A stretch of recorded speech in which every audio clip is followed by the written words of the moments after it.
Fishermen cooperative society ایک private ادارہ ہے. یہ ماہی گیروں کا اپنا بنایا ہوا ادارہ ہے. یہ 1945 سے وجود میں ہے. 1945 سے ہمارے بزرگوں نے، جس کے اندر مختلف کمیونٹیز نے شامل ہو کر، بلوچ کمیونٹیز ہے، سندھی کمیونٹیز ہے، موانہ کمیونٹیز ہے، بلوچ کمیونٹیز ہے، کچھی کمیونٹیز ہے، پٹھان کمیونٹیز ہے، بنگالیز کمیونٹیز ہے. ان لوگوں نے مل کے اس ادارے کو بنایا تھا اپنے لیے. ٹھیک ہے، اب مشکلات میں ان کو یہ ادارہ کام آ سکے. اس کا ریونیو دیکھیں، اس کا ریونیو نہ فیڈرل سے کبھی آتا ہے، نہ کبھی پروونس سے آتا ہے. یہ ماہی گیر اپنا ریونیو خود جنریٹ کرتے ہیں. اپنی کمائی میں سے یہ کچھ حصہ اپنے لیے، وہ جو یہاں پہ فش لینڈ کرتے ہیں اس میں سے کچھ حصہ یہ فشرمین کوآپریٹو سوسائٹی میں وایا گیٹ پاس کے تھرو وہ اپنے جمع کرتے ہیں. پھر فشرمین کوآپریٹو سوسائٹی کی یہ ذمہ داری ہے کہ وہ پیسہ ان کو تکلیف کے دوران ان کو واپس اچھی صورت میں واپس ملا جائے. جس طرح مثال کے طور پر ان کی اگر کوئی بوٹ خراب ہو گئی، ان کا کوئی نیٹ خراب ہو گیا، ان کے گھر میں شادی ہے، ان کے گھر میں خوشی ہے، ان کو بیماری ہے، ہیلتھ ہے، ایجوکیشن ہے، جو کہ ہمارے بائیلوز میں ہیں. آپ ہمارا بائیلوز اٹھا کے دیکھیں، اس میں یہ چیزیں ساری مینشن کی گئی ہیں کہ اس پیرامیٹرز پہ ایف سی ایس کو کام کرنا ہے. لیکن ماضی میں افسوس کچھ ایف سی ایس کا کردار اچھا نہیں رہا، جس کی بنیادی وجہ یہی ہے جو آپ نے سوال کیا کہ دور دراز علاقوں سے جب کوئی آ کے یہاں پہ یہ سیٹ پہ بیٹھ جاتے ہیں، جنہیں ماہی گیری کا کوئی تجربہ نہیں ہوتا ہے، وہ گراؤنڈ ریالٹی سے بھی واقف نہیں ہوتے ہیں، وہ ماہی گیری سے بھی واقف نہیں ہوتے، تو ظاہر سی بات ہے 3 سال کا ایک ٹینیور ہوتا ہے تو 3 سال تو ان کو سمجھنے میں لگ جاتے ہیں. لیکن اللہ پاک کے کرم سے اس بار ماہی گیر کمیونٹی سے میں ہوں، مجھے یہ ادارہ دیا گیا ہے. یہیں سے میں نے اپنا رزق روزی جو بھی میں نے کمایا ہے، جو بھی میں نے محنت کی ہے، وہ اس انڈسٹری میں ہی کی ہے. تو ہمیں سمجھنے میں کوئی وقت، ہم ڈائریکٹ سمجھے ہوئے تھے اس چیز کو، تو اللہ تعالیٰ نے وہ کام ہم سے کرایا ہے. مجھے 1.5 سال ہونے کو آیا ہے اس عرصے میں. جو یہاں پہ 50 سال سے جن چیزوں کی کمی تھی، تو وہ 1 سال کے اندر اللہ تعالیٰ نے ہم سے وہ چیزیں کرا دی ہیں. آپ یہ چیزیں مجھ سے نہ پوچھیں، میں کوئی اپنی تعریف یا بڑائی نہیں کرتا. آپ جو فشرمین کمیونٹیز کے ایریاز ہیں، مختلف ایریاز ہیں، یہاں بلوچستان ہے، اندرون سندھ ہے، کراچی ہے، کراچی کی پوری ساحل بیٹی ہے، سینکڑوں گاؤں میری ٹیریٹری میں آتے ہیں فشرمینوں کے. تو ماشاءاللہ اس 1.5 سال کے عرصے میں کوئی جگہ میں نے ایسی نہیں چھوڑی کہ جہاں پہ میں نے ماہی گیروں کو کچھ نہ کچھ کمپنسیٹ نہ کیا ہو. جتنا ہمارا بجٹ ہوتا ہے، بجٹ میں اپنی چادر میں رہتے ہوئے میری یہ کوشش ہوتی ہے کہ تھوڑا سا ہی لیکن ہر جگہ پہنچے، ہر ایریاز میں پہنچے. میں نے جب جوائن کیا تو اس ادارہ بھی بالکل اکاؤنٹس میں بھی مجھے بالکل خالی ملا تھا. اب ماشاءاللہ اللہ پاک کا بڑا کرم ہو گیا اس ادارے پہ، جو بہتر طریقے سے چل رہا ہے. میں نے اپنی جو اب میرا ٹینیور اوور میں، اس میں نے جو چیز یہاں پہ 50 سال، جو سب سے بڑی تکلیف تھی ماہی گیروں کو، یہاں پہ ایک جیٹی ہے، لینڈنگ جیٹی تھی جو ٹوٹ پھوٹ گئی تھی. وہ سمندر میں اتنی ماہی گیروں کو تکلیف نہیں ہوتی تھی جو یہاں پہ مچھلی لینڈنگ میں ہوتی تھی. جو 30-35 سال پرانا یہ مسئلہ تھا، وہ میں نے رات دن ایک کر کے، حالانکہ جب میں نے جوائن کیا، کیونکہ میں اس جگہ پہ میں خود بھی مچھلی لینڈ کر چکا ہوں، میں خود وہاں پہ گر چکا ہوں، پتھروں پہ گر چکا ہوں، تو مجھے اس چیز کا اندازہ تھا. تو سب سے پہلے میں نے اس چیز پہ فوکس کیا جو بہت بڑی تکلیف تھی ماہی گیروں کو. تو میں نے اس چیز کو فوکس کیا، اس کو بنایا، وہاں پہ جیٹی مکمل کی. جو کام 2 سال کا تھا، اللہ تعالیٰ نے ہم نے اس کو 4 مہینے کے اندر پورا کیا. رات دن اس پہ کام کیا، میں خود وہاں پہ کھڑا رہتا تھا رات. آج آپ دیکھیں اس کو موری بانگرا جیٹی کہتے ہیں. ماشاءاللہ وہ بنی رہی ہے اور پورا ماہی گیر اس سے کچھ ہے، جو تکلیف تھی بڑی ماہی گیروں کی وہ دور ہو گئی. اس کے علاوہ دوسری چیز، یہاں پہ جگہ کی بہت کمی ہے. فشر سوسائٹی کے اندر جو ریڈ زون ہے، اب کوئی مچھلی، کیونکہ پہلے جب یہ فشری بنائی گئی تھی تو 500 لانچوں کے لیے بنائی گئی تھی، اب یہاں پہ ماشاءاللہ 5000 لانچیں آپریٹ کرتی ہیں. آپ کوئی بھی کام اگر نیک نیتی اور خلوص کے ساتھ کرتے ہیں تو اس میں اللہ تعالیٰ کی مدد شامل ہو جاتی ہے. جو ہم نے کام یہ 1.5 سال میں کیا، ہم اپنی تعریف نہیں کرتے، تعریف میرے رب کی، کرانے والی میرے اللہ کی ذات ہے.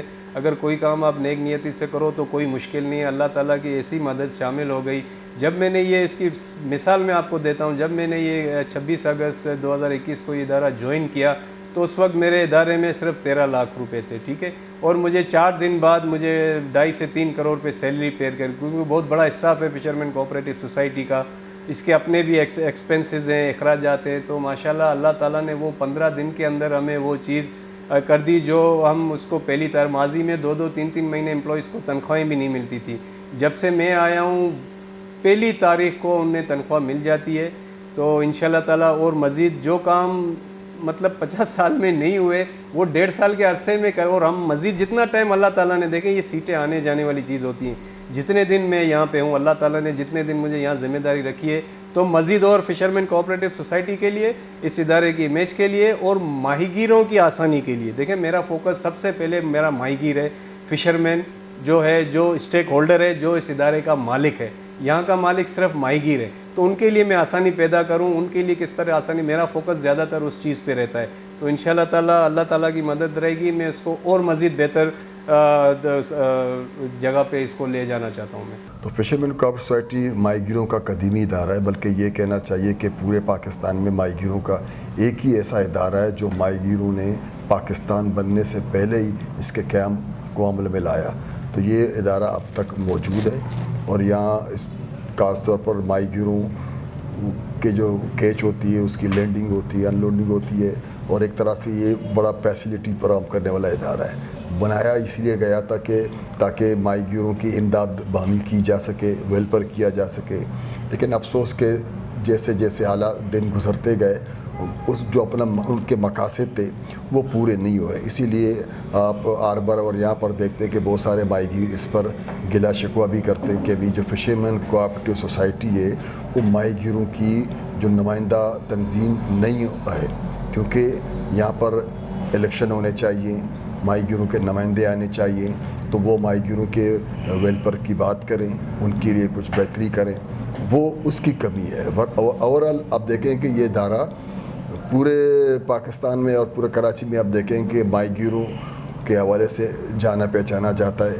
اور یہاں پر جو کشتیاں آ کے اپنا جو کیچ ہوتا ہے جھینگا مچھلی وہ یہاں پر جیٹی میں اتارتی ہیں, تو وہ مول ہولڈر کے ذریعے fishermen cooperative society commission collect کرتا ہے. تو وہ کمیشن چونکہ بہت ہیوج ہوتا ہے, جس سے سارے آپریشن اخراجات پورے ہوتے ہیں, ملازمین کی سیلری ہوتی ہے, اور الیکٹریسٹی اور بہت ساری چیزیں ہوتی ہیں, اور ساتھ ساتھ چونکہ ماہی گیروں کا ادارہ ہے تو ماہی گیروں کے ویلفیئر بہت اس پہ ضروری ہے. تو یہ بنیادی ایسا ادارہ ہے. آج بھی جو غربت زدہ علاقے ہیں اس میں ماہی گیروں کی اکثریت ہے, اور چونکہ پاکستان میں ابھی تک ماہی گیروں کے لیے کوئی باقاعدہ پالیسی نہیں بنائی گئی, یہ خاص طور پر جو فشریز اور یہ جو اب ایریا ہیں یہ سندھ گورنمنٹ کے حصے میں آتے ہیں, تو سندھ گورنمنٹ نے آج تک کوئی ایسی ہماری بہت کوششوں کے باوجود, کیونکہ میں ساتھ میں ماہی گیروں کی تنظیم پاکستان فشر فوک فورم میں اس کا بھی جنرل سیکریٹری ہوں, تو اس کے پلیٹ فارم سے ہم نے حکومت سندھ کو کئی بار کہا اور بلکہ بنا کے دیا, لکھ کر دیا کہ ایک سسٹینیبل فشریز پالیسی کا ڈرافٹ دیا کہ سسٹینیبل فشریز پالیسی لاگو کیا جائے, اس کا بل پاس کیا جائے. لیکن افسوس کہ باقی کسی کو اس ملک میں فکر ہی نہیں ہوتی ہے. اب دیکھیں کہ روزانہ 45 کروڑ گیلن گٹر کا پانی بغیر ٹریٹ کیے سمندر میں ڈالا جاتا ہے, تو ہمارا سارا سمندر گندا ہے. آپ کیاماڑی سے لے کر منوڑے تک جائیں گے تو آپ کو صرف کراچی کا گٹر ہی نظر آئے گا. اسی طرح پورے ملک میں جہاں جہاں ندی نالے ہیں, جھیلیں ہیں, تالاب ہیں, وہاں پر سارے میونسپلٹی کا گند جوڑا جاتا ہے. تو اوورآل فشریز کی سیکٹر کو تباہ کیا جا رہا ہے. ماہی گیر جو بنیادی طور پر جس کو آپ فشرمین کہتے ہیں, فشرمین ہوگا تو فش ہوگی, نو فشرمین نو فش, تو یہ اصول کی بات ہے. لیکن اس کے ساتھ ساتھ جو بنیادی طور پر ہمارے آئین کے 25A میں جو درج ہے کہ ہر بچہ 14-16 سال تک کی عمر تک تعلیم حاصل کرے گا اور مفت حاصل کرے گا, وہ نظر نہیں آتا. اس پہ گورنمنٹ کے فوکس نہیں ہے. اور خود فشرمین کوآپریٹو سوسائٹی کو اپنے آمدنی کا بہت زیادہ بڑا حصہ ماہی گیروں کے ویلفیئر کا مطلب یہ کہ ان کی تعلیم, صحت, ان کے علاقوں کی آباد کاری, ان کو بہتر کرنا, اس پہ خرچ ہونا چاہیے. وہ افسوس کی بات ہے کہ نہیں ہو رہا ہے. یہاں پر جو لوگ آتے ہیں وہ کرپشن کرتے ہیں. اس سے پہلے حافظ عبدالبر تھے, اس نے ناجائز طور پر غیر قانونی طور پر 335 لوگوں کو نکالا ادارے سے, اور پھر جو ہے نا ان میں سے کچھ لوگوں کو دوست دمکی غریب لوگ ہیں واپس چلے گئے, تو وہ باقی لوگ وہ کورٹ میں گئے. کورٹ نے 3 سال 4 مہینے بعد ان کی نوکری بحال کی اور کہا کہ بھی جو ان کو نکالا گیا بالکل غیر قانونی طریقے سے نکالا گیا, لہٰذا ان کو فوری طور پر تمام بینیفٹس کے ساتھ بحال کیا جائے.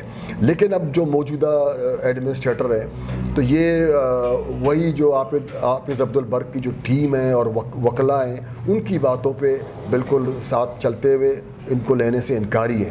بنیادی بات یہ کہ کورٹ نے جس کو بال کیا ہے تو کوئی شخص ان کو روک نہیں سکتا, چاہے زاہد بٹی ہو, XYZ کوئی بھی ہو. تو ہم تو آپ کے پروگرام کے توسط سے بھی ان سے مطالبہ کرتے ہیں کہ آپ فوری طور پر ان کورٹ سے بال شدہ ملازمین کو اپنے پاس رکھو, ان کے جوائننگ آرڈر جاری کرو, اسی لیے کہ آپ جو کر رہے ہو وہ کنٹیمپٹ آف کورٹ کے زمرے میں آتا ہے. پورے پاکستان میں جمہوریت کی بات چل رہی ہے تو فشرمین کوآپریٹو سوسائٹی جو ماہی گیروں کا بنیادی ادارہ ہے وہاں پر بھی جمہوریت ہونی چاہیے. وہاں پر جو بورڈ آف ڈائریکٹر کے الیکشن فوری ہونے چاہیے, وہاں ایڈمنسٹریٹو کوئی ضرورت نہیں ہے. تو جب ماہی گیروں کے نمائندے منتخب ہو کر آ کے ڈائریکٹر بنیں گے تو پھر وہ ماہی گیروں کے لیے بہتر سوچیں گے, بہتر پلاننگ کر سکیں, ان کی ویلفیئر اچھی طرح سے ہوگی. ہم نے یہاں پر جو ڈیپ سی ٹرالر تھے چائنا کے, تائیوان کے, ان کے خلاف بڑی جدوجہد کی اور ان کو بند کرایا.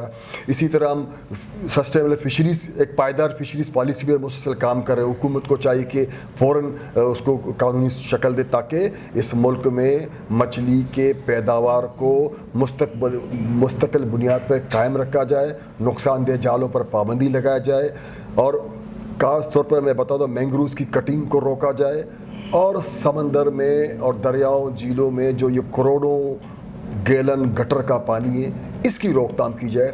تبھی ماہی گیروں کی بہتری ہوگی, ماہی گیر کے شعبے کی بہتری ہوگی اور ماہی گیر اس سے خوشحال ہوں گے. جہاں سارے ملک میں جمہوریت, وہاں فشرمین سوسائٹی میں جمہوریت ہونی چاہیے. جہاں صفائی کی بات ہو تو سمندر بھی سب کی صفائی ہونی چاہیے.